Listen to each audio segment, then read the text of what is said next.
अवधूत चिंतन श्री गुरुदेव दत्त. माझ्या सर्व साधक बंधू भगिनींनो, आपण पुणे येथील वामनराज प्रकाशनची जी काही पुस्तकं आहेत श्रीपाद सेवा मंडळाची, ती पुस्तकं आपण वाचण्यात घेतली आहे.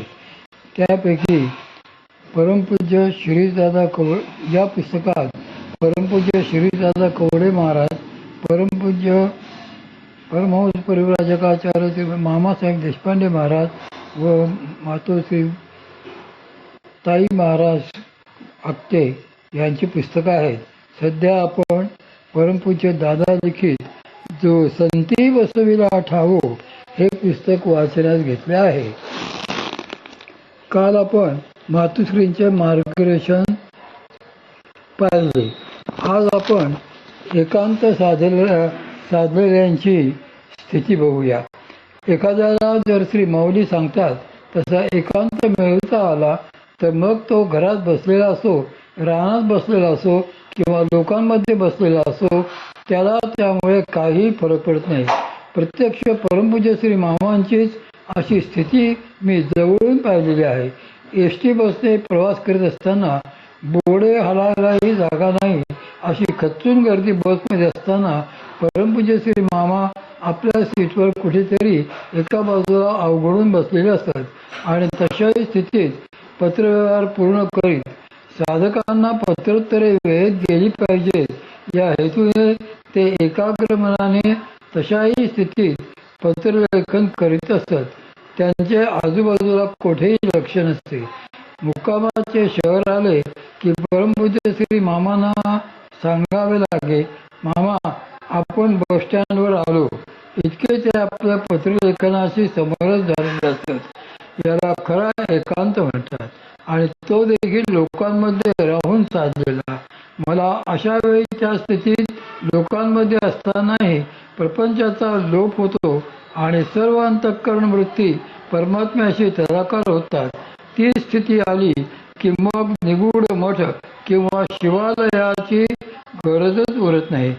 तो साधक देहातच ब्रह्मस्वरूप मुक्त होतो. तो नित्य उन्मनी अवस्थेत राहतो. तो जेथे बसेल तेथे निगूढ मठ, तिथे शिवालय व तिथेच एकांत असतो. अशा साधकांचे वर्णन करताना श्री माऊली 12व्या अध्यायात असे म्हणतात की शीत वेणावे, उष्ण पांघुरावे, दृष्टीचे यासावे घरात. असा उन्मत्त देवातील साधक थंडी पांघरतो, उष्णतेचेच वस्त्र करतो आणि पावसाच्या धारांचे घर करतो. महाभूतापासून त्याला काही बाधा होत नाही. नादबिंदू परिषदात असे म्हटले आहे की अवस्थात्रयमन्वेती चित्तम योगिन सदा. योग्याचे चित्त जागृती, स्वप्न व सुषुप्ती या अवस्थात कधीच नसते. वृत्ती परमात्म्यात लय पावल्या की मग देहाशी काही संबंध उरत नाही. परमात्म्याशी असे वृत्ती तादात्म्य पडल्यानंतर त्या साधकाला भौतिक गोष्टींमधून काहीही अपाय होऊ शकत नाही. सॉक्रेटिस जे श्रेष्ठ की मीराबाई. परमपूज्य सद्गुरू श्री मामांना एकदा एकाने प्रश्न विचारला होता की मीराबाई आणि सॉक्रेटिस या दोघांनाही निरनिराळ्या कारणाने विषप्राशन करावे लागले होते, पण मग त्या दोघांतले श्रेष्ठ कोण म्हणावे. त्यावर परमपूज्य श्री मामांनी उत्तर दिले की त्या दोघांची योग्यता केवळ विषपान करावे लागले म्हणून सारखीच समजायची का, तर मुळीच नाही. त्यातल्या श्री संत मीराबाई श्रेष्ठ, सॉक्रेटिस नाही. कारण सॉक्रेटिस विष पिऊन मेला, त्याचा देह त्याच्या ताब्यात नव्हता. श्री मीराबाई विष पिऊनही जगल्या, कारण श्री भगवंतांशी त्यांचे पूर्ण तादात्म्य झालेले होते. सगळ्यात असूनही त्या नित्य एकांतातच होत्या आणि सॉक्रेटिस एकदा राहत असूनही देहतादात्म्यात होता, त्यामुळे तो मेला व श्री संत मीराबाई मात्र विष पिऊनही जिवंतच राहिल्या. परमार्थामध्येही तेच आहे. श्री माऊली त्यामुळे सांगतात की बहुत करुणी एकांते बैसे जे गा. असे एकांतात बसता आले पाहिजे. पण तसे ते सगळ्यांना सदा सर्व काळ जमणे शक्य नाही. म्हणूनच बहुत करुणी असा शब्दप्रयोग श्री माऊलीने केलेला आहे. याचा अर्थ जमेल तेव्हा असा एकांत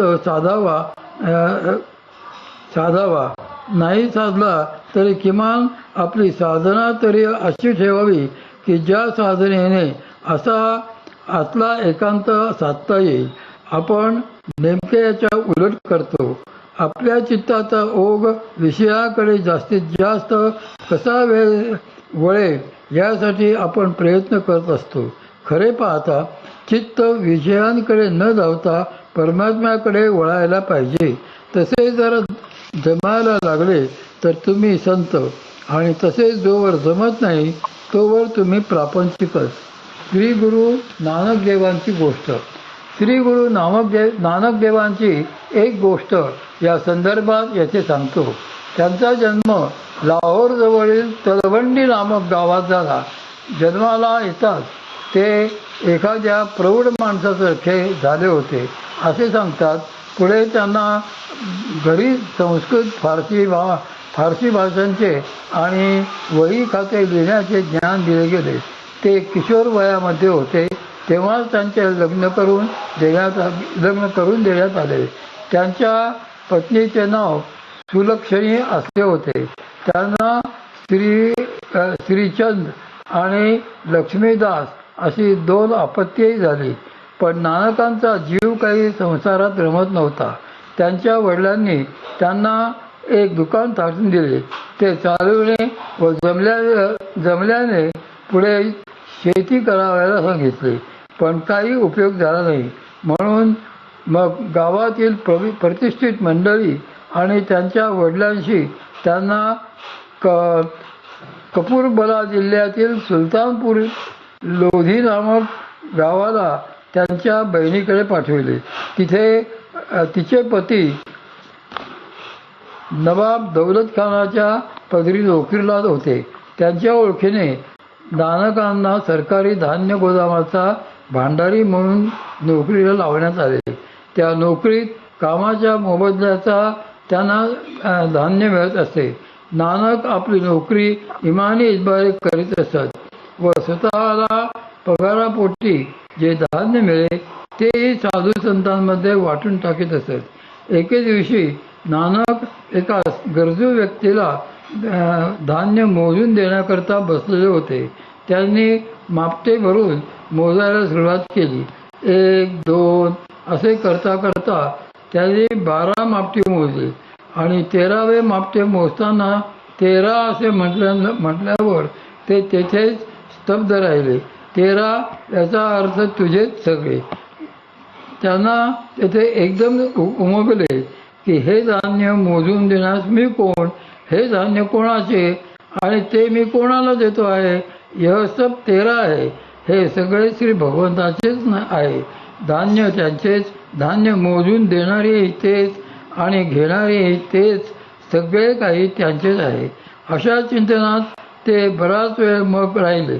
त्या बेभान अवस्थेत 13 म्हणत त्यांनी किती मापटी मोजून समोरच्या व्यक्तीच्या झोळीत घातली हे त्यांनाही कळले नाही. हा सर्व विलक्षण प्रकार बाजूलाच उभ्या असलेल्या एका नोकराने पाहिला. त्याचे लागलीच नवाबाकडे जाऊन चुगली केली.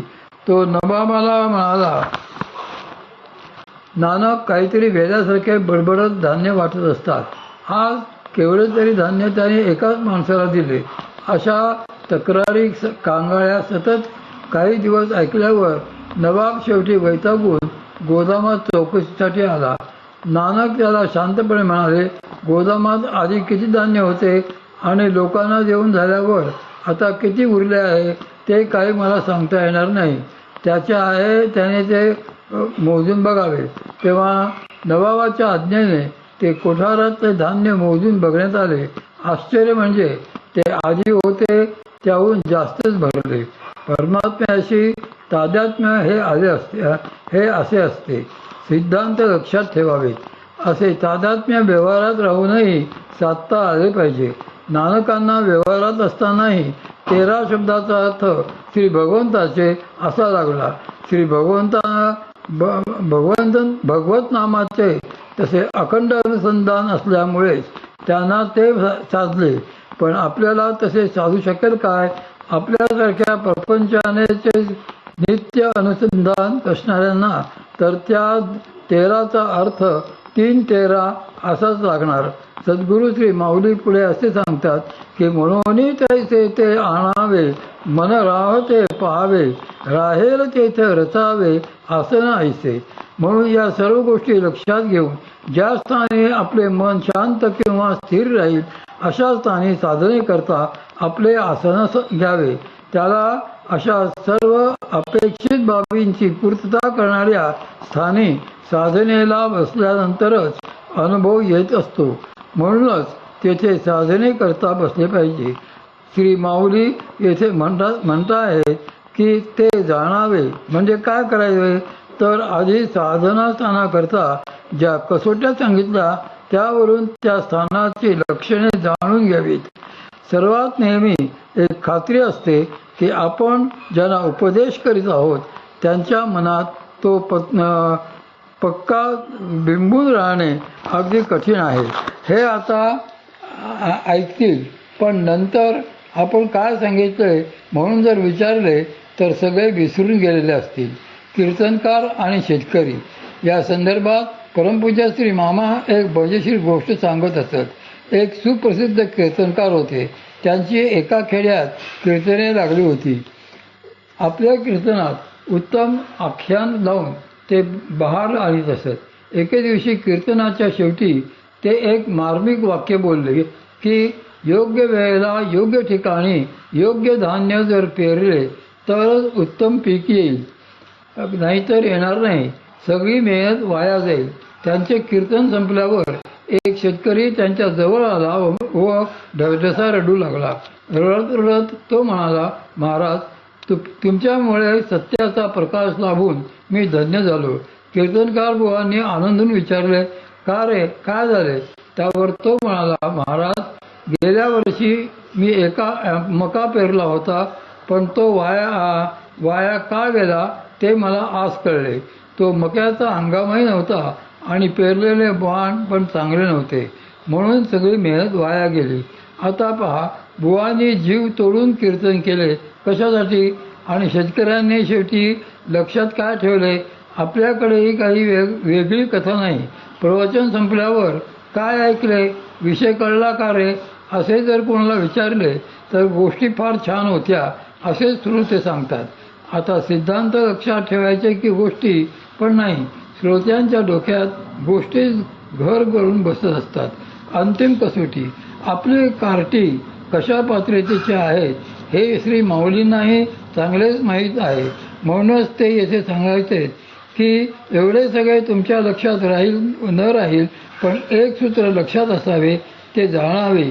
तुमचे मन तेथे रमते का, स्थिर राहते का ते पाहावे. मन रमणे हा एक भाग झाला, पण राहते पाहावे, ते तेथे स्थिरही राहायला पाहिजे. ही साधना स्थानाच्या निवडीची अंतिम व निर्णायक कसोटी आहे.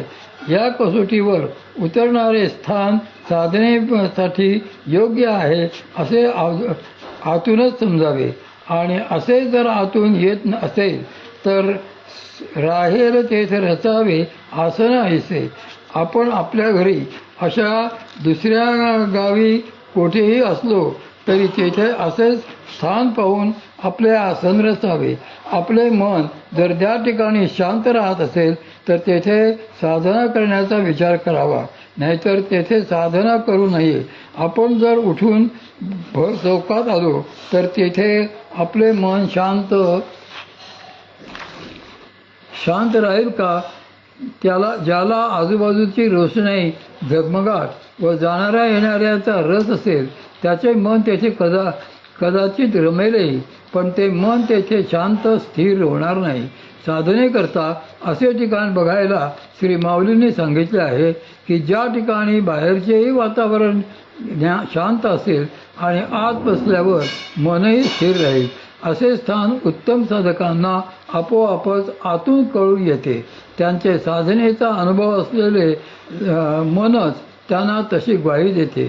साधनेचे काही नियम आहेत.